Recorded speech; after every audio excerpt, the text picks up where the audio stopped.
இருந்து ஒரு ரோடு பிரியும். அந்த அந்த சாலையில போனோம்னா கழுகுமலைன்னு ஒரு இடம் இருக்கு. என்ன, அங்க மயூரநாத முருகன் கோயில் இருக்கு. மயூரநாதன் பேரு.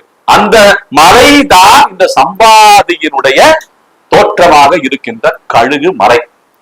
இது ராமாயணத்தை குறிப்பு உணர்த்தும் விஷயமாக இந்த அளவு நமக்கு கிடைக்கக்கூடிய அடையாளங்கள். வெட்டுவான் கோயில் மேல இருக்கு. அது பாண்டியர்கள் கட்டி அறகுறையா விட்ட கோயில். அது அது ஒரு பெரிய ஒரு மானுமெண்ட். அது ஒரு பெரிய ஒரு குடைவரை கோவில். மலையே குடைஞ்சு அப்படியே பள்ளமாக்கி கட்டியிருப்பாங்க. எல்லாம் கோபுரம் எல்லாமே இருக்கும். அங்க விநாயகர் இருக்காரு, ஆஞ்சநேயர், நரசிம்மர் இருக்காரு, சுத்தி கோபுரங்கள்லாம் இருக்கு. ஆனா அறகுறையா விட்டாங்க அந்த கோயில. அது வேற. அது ஒரு சின்னமா நின்றுட்டு இருக்கு. கீழே வந்து அந்த அடிவாரத்துல அந்த கோயில் இருக்கு. சம்பாதிங்கிற அந்த கழுகுடைய மலை, அதான் கழுகு மலைன்னு சொல்றாங்க. அதனால இந்த சம்பாதி சொன்ன உடனே ஆஞ்சநேயர் உடனே அதுக்கு மகிழ்ச்சி அடைந்து, ஆஹா நம்ம தலை தப்பிச்சதுப்பா, நம்ம தலை தப்பிச்சுருந்த உடனே அப்புறம் வந்து